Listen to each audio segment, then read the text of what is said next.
Olá pessoal, estamos aqui mais uma vez com Conexões Ribeirão Preto, pela TV Tati, sempre discutindo um tema, um assunto de interesse da comunidade. E hoje temos a grata satisfação e prazer de estar recebendo aqui o jovem historiador, recém-formado no curso de História da nossa Barão de Mauá, exatamente o Raoni Borghetti, Olá, Raoni. Bem-vindo, meu querido. Obrigado, Lages, pela oportunidade. Estou muito feliz de estar aqui. Era um sonho meu estar nesse programa, que gosto de assistir, gosto de ver as reportagens. Acho muito gratificante e enriquecedor, Me abriu muito as portas também para a minha monografia. Eu tirei muita coisa daqui, eu achei muito interessante. Muito obrigado. Exato, Raoni. A gente tem dado oportunidade aqui no Conexões exatamente àquelas pessoas, que têm algo a dizer em termos assim, da sua pesquisa, do seu trabalho acadêmico ou da sua experiência profissional, E eu acho que tem aparecido realmente algumas coisas enriquecedoras aqui, Então, vira e mexe, a gente está aqui com professores universitários, tratando de sua área específica, tratando de uma temática que tem relação mais direta com a sua profissão, com o seu trabalho, mas também a gente tem recebido aqui jovens estudantes ou recém-formados como você, que têm chegado aí no mercado e têm chegado aí na sociedade com aquela garra, com aquela disposição própria da juventude, e com projetos novos, com propostas. Então, acho que a gente pode estar fazendo aí uma mistura muito interessante, da experiência com a vontade de fazer e fazer bem feito, Muito bom. Raoni, você terminou recentemente seu curso de História na Barão de Mauá. Foram 4 anos? Foram 3 anos. 3 anos. Eu peguei a grade antiga, Grade porque antiga. Agora o MEC, voltou as licenciaturas são 4 anos. Por exemplo, História foi para 4, Biologia, se não estiver enganado, foi para 4, Letras foi para 4 anos. Tá. Então, houve essa modificação. Você ainda pegou a grade antiga? Eu peguei a grade antiga, dos porque 3 anos. eu estava fazendo Letras. Aí eu parei Letras, através de uma palestra que eu assisti, e falei História. Do nada. Quase assim, no meio do curso de Letras, sabe quando deu aquela loucura? Eu falei assim, estou ficando louco, pararam quase no meio do curso para ingressar em outro, Mas, Raoni, sabe que isso que aconteceu com você, meu querido, acontece com muitas pessoas, Às vezes é de um estalo, não é isso? Foi. Como você diz, é uma palestra, uma conferência que você assiste, é um livro que você lê, é uma conversa que você tem com um amigo, muitas vezes, É que te abre uma perspectiva, te abre uma visão nova, surpreendente, com a qual você se identifica, e é por ali que você vai, Eu acho que você não perdeu o seu tempo fazendo o curso de Letras. Eu acho que você deve ter adquirido muito conhecimento, Sim. Mas, afinal de contas, se é aquilo que você quer para a sua vida profissional, você tem que mais que abraçar, tem mais que caminhar nessa direção. E não me arrependo não, viu, Lages? Foi muito gratificante o curso de História para mim. Eu falo que eu saí do curso de História com uma outra cabeça. Hoje eu tenho uma visão que eu não tinha. Interessante. Não tinha. E qual foi seu trabalho de conclusão de curso? Qual foi a temática que você escolheu? A minha monografia, eu trabalhei os livros didáticos. Mas eu foquei no projeto Araribá. Eu foquei no livro do 7º e 8º ano, certo? 7ª série e 8º ano. A minha monografia, eu trabalho a Lei 10.639, de 2003, onde eu trabalho a questão do negro dentro do livro didático. Como é trazido, se está sendo cumprida a tal lei, certo? Como o professor trabalha a referida lei e se está trabalhando, Então eu sempre vou trabalhando com essa visão. Tem a lei, se ela está sendo cumprida ou se ela não está sendo cumprida, e como esse livro didático traz a lei. Raoni, e quais foram as respostas para essas perguntas? O que você encontrou no final da pesquisa? Olha assim, lá. Fazendo um resumão, grande para a gente aí. Vamos ver. Olha lá, através das leituras que eu fiz, muitas leituras me deixou assim, espantado, porque tem hora que você pega um livro que você nunca leu, vê uma leitura que você nunca viu. E sobre a lei, vou ser bem sincero para o senhor, eu não tinha tanta informação sobre a lei. a Lei 10.639. Eu fui aprofundando cada vez mais através de leitura. Usei muito na minha monografia a Bittencourt, a Galzerani, a Espósito, o Chopin, gostei muito de ler, porque eu nunca tinha lido Chopin. E no final da minha conclusão, da minha monografia, a hora que eu cheguei assim, para terminar ela na apresentação que eu fiz lá, eu encerrei com a seguinte frase, né? Que a história do Brasil hoje ela é marcada por uma desigualdade muito grande, eu pude perceber, principalmente na questão racial, né? Então, a minha monografia me mostrou muito essa questão, que ainda existe essa ideia do racismo, que existe a luta dessas pessoas para ingressar no mercado de trabalho, para ingressar numa universidade. Eu pude ter várias N visões sobre isso. A minha monografia ela fez assim, me deu um estalo. Por isso que até agora eu me matriculei na pós, né, na pós-graduação, eu quero continuar com essa temática, não pretendo mudar. Muito bom. Raoni, mas afinal de contas, os nossos livros didáticos, eles já estão perfeitamente inseridos nesses objetivos da lei, né? Ou você acha que ainda há muito por fazer? E dentro da escola, como é que está rolando essa questão? Os professores estão realmente desenvolvendo esse trabalho, né, com esses livros de acordo com a lei? Esse assunto já virou uma rotina na escola ou não?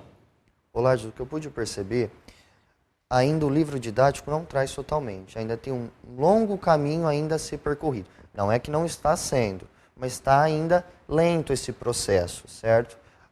Então temos ainda uma jornada muito grande ainda para ser percorrida. Enquanto dentro das escolas, nem todas as escolas ainda adotaram a lei totalmente. Eu pude perceber isso. Eu visitei 3 escolas, não vou citar, né, os nomes, mas 2 eu vi que a lei está sendo averiguada, aplicada, tal, mas outra eu já vi que não tem. Muitas vezes, Olágio, o professor, ele sabe que ele tem que seguir a lei, porque a lei ela está ali, ela tem que ser seguida. Só que acaba passando batido. Tem professor que pega o tal assunto e passa totalmente batido. Tem professor que não. Tem professor que ele vai colocar aquele assunto mais em prática, não vai passar tão batido. Então eu tive essas 2 visões. Eu pude perceber que um pouco ela está sendo, mas ao mesmo tempo ela não está sendo. Acho que tem ainda uma boa luta pela frente. Exato. Ô Raoni, e essa questão aí da Lei 10.639, né? Que torna obrigatório o ensino, né, da cultura afro-brasileira nas escolas e tudo mais, ela mexe muito com a questão cultural, ela entra na questão cultural, né?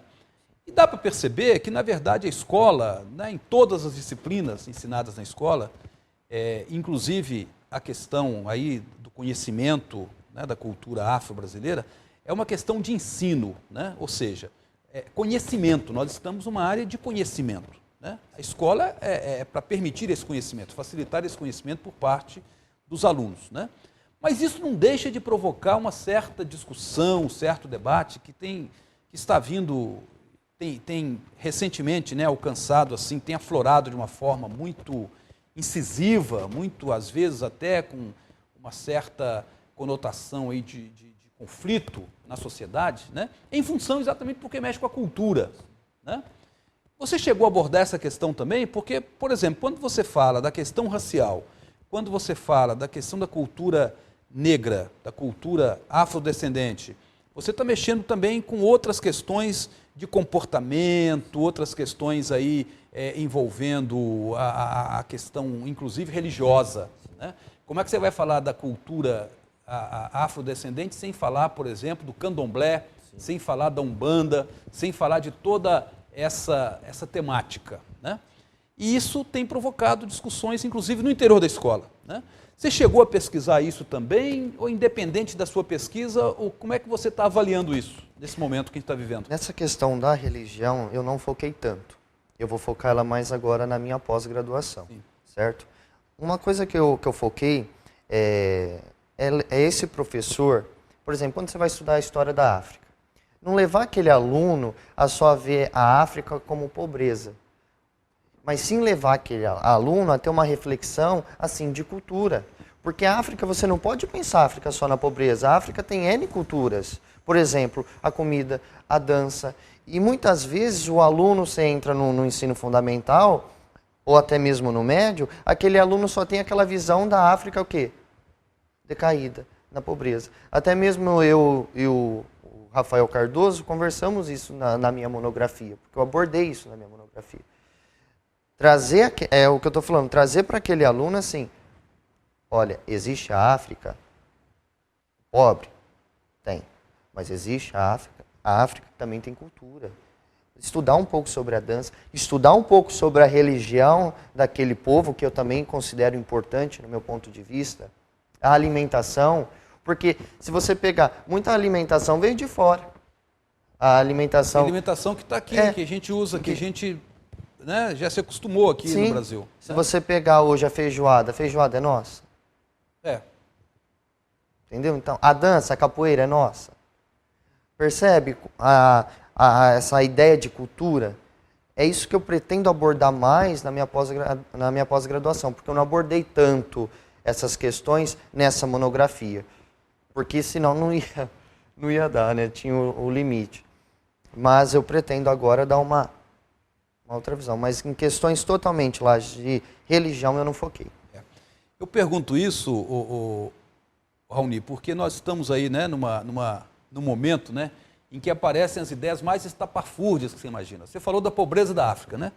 Há quem diga, de um ponto de vista religioso, que a pobreza da África é uma condenação de Deus, né? Que isso aí é porque está na Bíblia, que a África é um continente excomungado e vai por aí fora, né? Escuta isso e mais coisas, e mais né? coisas absurdas, né? Quer dizer, você tenta essa... E aí, quando você está falando de escola, de educação, de conhecimento, de ensino, querem levar essas ideias para dentro da escola, né? Isso que eu acho que está ficando bastante complicado, né? E vai ser muito complicado levar isso para a escola, né, Lages? É porque você sabe, tudo que você tenta levar de novo gera polêmica, né? Sim. E ainda mais quando você chega e fala, eu vou falar de religião. Aí já se acendeia toda uma discussão difícil até de contornar. Tem que ter uma cautela, né? Porque você pode ter problemas com isso, quanto com alunos, quanto com os pais. Talvez... mas sem se furtar de que a escola é um âmbito, e um espaço e um momento de conhecimento, né? E religião, a sua própria e a dos outros, ela tem que ser conhecida, ela tem que se transformar, de certa forma, em instrumento de conhecimento, né? Raoni, vamos dar um intervalinho, é rápido, daqui a pouco a gente volta para continuar essa conversa aqui, tá bom?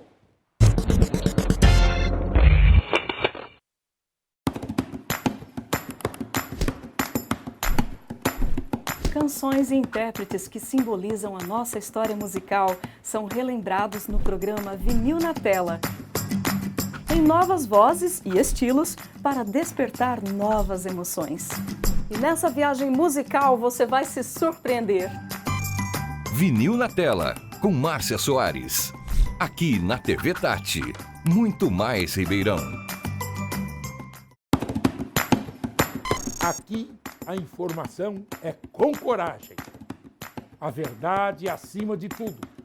52 anos no ar. A trincheira democrática da população. Acorda, Ribeirão! Larga Brasa, com Antônio Carlos Morandini. A programação do rádio também na TV e no Facebook. Voltando aqui à nossa conversa com Raoni Borghetti, né? Historiador, recentemente formado aí no curso de História. E agora a gente vai entrar, né, Raoni, numa área, né, da educação propriamente.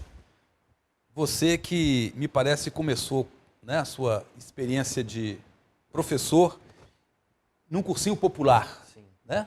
Lá em Sertãozinho, onde você mora com sua família, não é isso?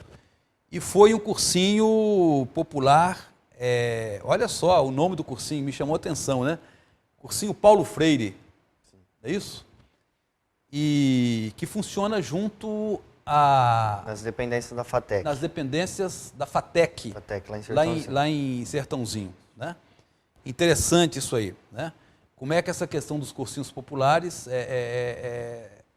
veio com muita força aí recentemente, né? E aqui em Ribeirão Preto você tem vários, a gente vai conversar um pouco nesse bloco a respeito disso, né? Essa experiência sua lá no cursinho Paulo Freire, que é um cursinho popular, eu entendo como cursinho popular que os alunos não pagam e os professores são voluntários, né? Afinal, essa sua experiência aí recente no cursinho Paulo Freire, né? Você acha que é diferente de se você tivesse numa escola particular ou mesmo numa escola pública, dando aula ali com um programa a ser cumprido, com um diário de classe, com chamada todo dia? Afinal, né? Essa experiência, e você certamente vai continuar agora nesse próximo ano, o que você sentiu dessa experiência? Como é que você, enfim, encara essa questão? É um projeto diferente, né? Vamos dizer, né? Vamos ser sinceros aqui. É um projeto bem diferenciado, né? O professor não recebe, o professor é voluntário e o aluno também não paga, né? Como é que é isso?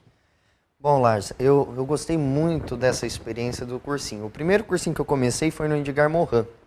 Do Edgar Morin, eu me ausentei e fui para o Paulo Freire. O Edgar Morin, ele funciona numa escola pública. Uma escola pública. Em Sertãozinho. Me chama também a atenção o nome do escolhido para ser o patrono, né? Edgar Morin, que é alguém também dessa área de educação, tem uma presença muito forte. Sim, né? A coordenadora era psicóloga, também, então ela adotou esse nome, né? Aí eu saí de lá e fui para o Paulo Freire. Fiquei um tempo no Paulo Freire. Foi assim uma experiência muito gratificante para mim. Os alunos não pagam, como o senhor ressaltou agora, nem os professores ganham. Você vai ali por amor, o amor que você faz. E eu vou falar uma coisa para o senhor. Lota, não sobra uma carteira para sentar. Tem um número de vagas, Tem um número de uma vagas. seleção. Tem uma dependendo seleção. de alguns critérios. Uma seleção é uma provinha para o aluno fazer, né? E através dessas provinhas, depois são chamados com a pontualidade e tudo. Mas a maioria das vezes acaba entrando todo mundo. E muitas vezes aquele que não entrou, ocorre a desistência, é chamado, né? Porque fica na lista. Mas muitas vezes lá, os alunos até sentam aqui, de frente, porque não cabe todo mundo. E a primeira vez que eu entrei, eu me emocionei, eu não aguentei, eu comecei a chorar. Porque a hora que eu vi aquela sala cheia e aluno sentado no chão, para mim eu não consegui dar aula. Não consegui.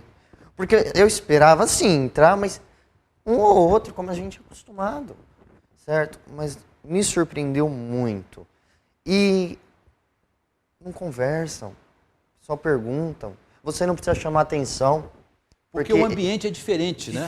Não é aquele ambiente da sala de aula, quadradinho, formatado ali. Não tem a chamada. A chamada, não tem aquela vigilância de... Né? Posso ir no banheiro?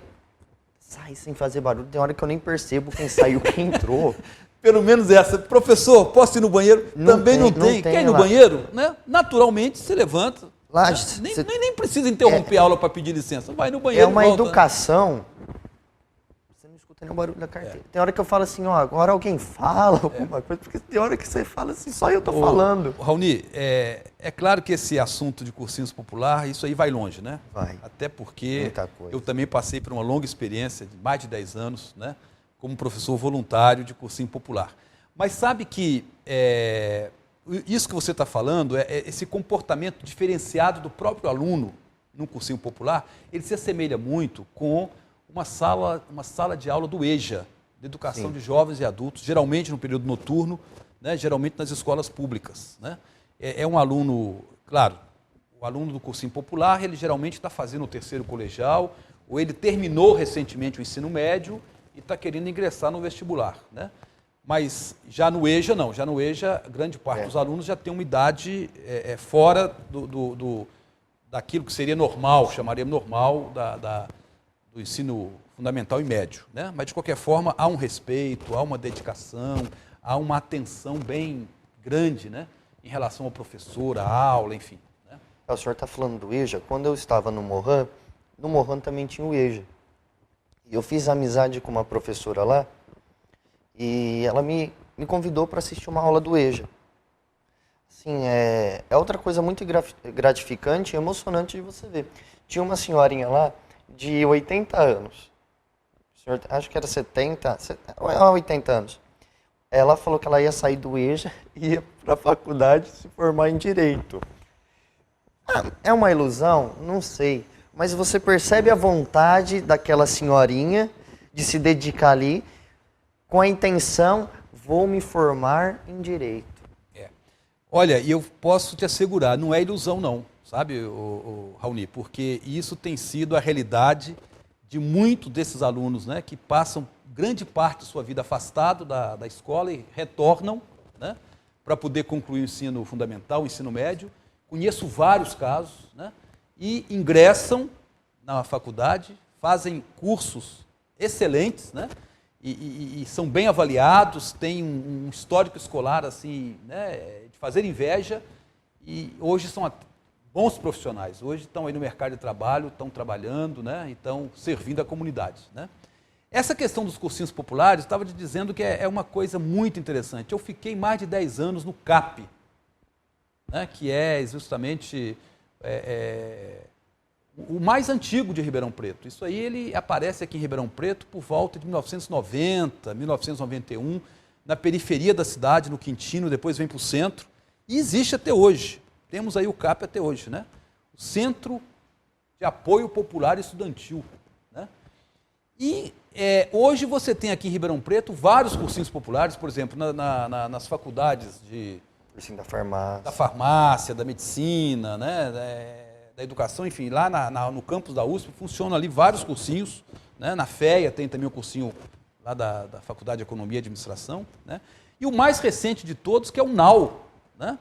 O NAU é um projeto, né, de cursinho popular que funciona aqui no Instituto CEP, começou esse ano, né? E já está apresentando assim, frutos, já está apresentando resultados muito interessantes, né? Primeiro que ele é mantido, né, pelo Instituto com todo o aparato, o suporte, né, que é possível dar para esses alunos, né? Tem um corpo de professores assim, muito experiente, pessoal que já foi aí do COC, do SEB, né, que estão aqui se dedicando também, né? E, enfim, é interessante perceber o engajamento do Instituto SEB, né, a responsabilidade social, cultural que está presente aí, exatamente para poder atender a alunos provenientes da escola pública, né, e que querem entrar na universidade, né? Tem o projeto NAU Vestibular e tem o projeto NAU Mercado de Trabalho, que foca exatamente o primeiro emprego, né? É interessante isso aí, né? Não poderia passar essa discussão sem lembrar aqui desse projeto, né, alvissareiro aqui, que é do NAU, né? Mas a sua experiência, né? É interessante a sua experiência de um jovem professor, de um recém-formado, que encara um cursinho popular, né, como é o caso lá do Sertãozinho, né, que você está trabalhando, Paulo Freire, né? Outra coisa que me chama a atenção, e aí, né, eu não sei se você conhece também essa outra realidade, alunos que passaram por cursinhos populares, entram na universidade e retornam ao cursinho popular para dar aula, né? Para os novos alunos que estão ingressando, né? Isso é o que mais a gente vê, né, Lages? Pessoas se formando, sai da casa, né? Eu costumo dizer que é a casa, né? Sai da casa, vai para uma universidade, acaba a universidade, volta para a antiga casa. Não, eu estou dizendo, inclusive, que antes mesmo de terminar, eles estão ainda fazendo a faculdade e retornam para poder... Porque hoje o cursinho popular, ele dá oportunidade para o aluno. Você não precisa ser formado para estar no cursinho popular. Você pelo menos tem que estar mais ou menos qualificado, né, para você... E é interessante, né, Raoni, essa questão do cursinho popular, assim, porque hoje é muito fácil você entrar numa faculdade, né, tanto pública quanto privada, você tem os cursos universitários EAD à distância, que são muito baratos, né, e você vê a preocupação de muitos alunos de, mesmo entrando com certa facilidade na faculdade, entrar preparado. Às vezes sente que, às vezes, o curso que ele fez no fundamental e médio não o capacitou, né, para entrar, ele sente um pouco isso e, mesmo assim, ele vai querer se preparar, mesmo sabendo que é fácil entrar. Você percebe isso também? Percebeu lá no Paulo Freire? Percebi. Muitas pessoas, Olage, que eu pude perceber, tinha alunos ali, que para mim já estava totalmente preparado e eu costumo dizer que passaria em qualquer universidade. Mas parece que não tem aquela confiança, aquela autoconfiança de que vai conseguir. Muitos alunos eu percebi que têm a dúvida se vai conseguir. Eu não sei se é dúvida ou se é medo. Mas para mim o que eu pude perceber é mais medo do que dúvida. E nós ali do cursinho, professores, até mesmo como coordenador lá, falávamos para esses alunos, vocês são capazes, dando aquele entusiasmo para aquele aluno, tentando tirar um pouco aquele medo. E muitas vezes tinha alguns alunos e alunas que acabavam nos escutando, parava o cursinho ia lá e passava. Muitas vezes aquele aluno, Olage, ele precisa de alguém que converse com ele. Mostre para ele que ele é capaz. Quer dizer, muito mais do que simplesmente ensinar a geografia, a matemática, a física, a química, a biologia, é o apoio. Sim. Né? É o que está ali do lado, é o que vai acompanhar, que vai estimular esse aluno. Eu sou a favor do apoio, Olage. Eu acho que o apoio é a melhor educação que existe. Porque talvez você apoiando aquele aluno, você vai fazer aquele aluno ter mais confiança nele mesmo. Ele ter outro viés, ele ter outra visão. Não, eu sou capaz, acreditam em mim. Até se preparando para o vestibular, dá para perceber que o conhecimento também é construído. Né? Agora, para essa construção precisa de um suporte, precisa de um apoio. Né? Isso é muito interessante. Né? Ô Raoni, chegou ao fim da nossa entrevista, meu querido. Foi muito bom te receber aqui hoje, conversar com um jovem talento como você, né? Que está aí se preparando para a sua pós-graduação aí o ano que vem, mas já está também no chão da escola, com a mão na massa, né? Contribuindo com um projeto popular tão interessante lá em Sertãozinho. Né? Só tenho a agradecer aí a sua presença. Muito bem-vindo, tá? Muito obrigado, Lages. E com certeza a gente vai se encontrar aí em outras paradas aí. Opa, né? vamos sim. Ou aqui na TAC, ou fora daqui, a gente vai conversando, né? Encerrando aqui por hoje mais um programa Conexões, convidando todos aí, todos e todas, a estar aí com a gente na próxima semana com mais um grande entrevistado, com mais uma entrevista sensacional. Até lá!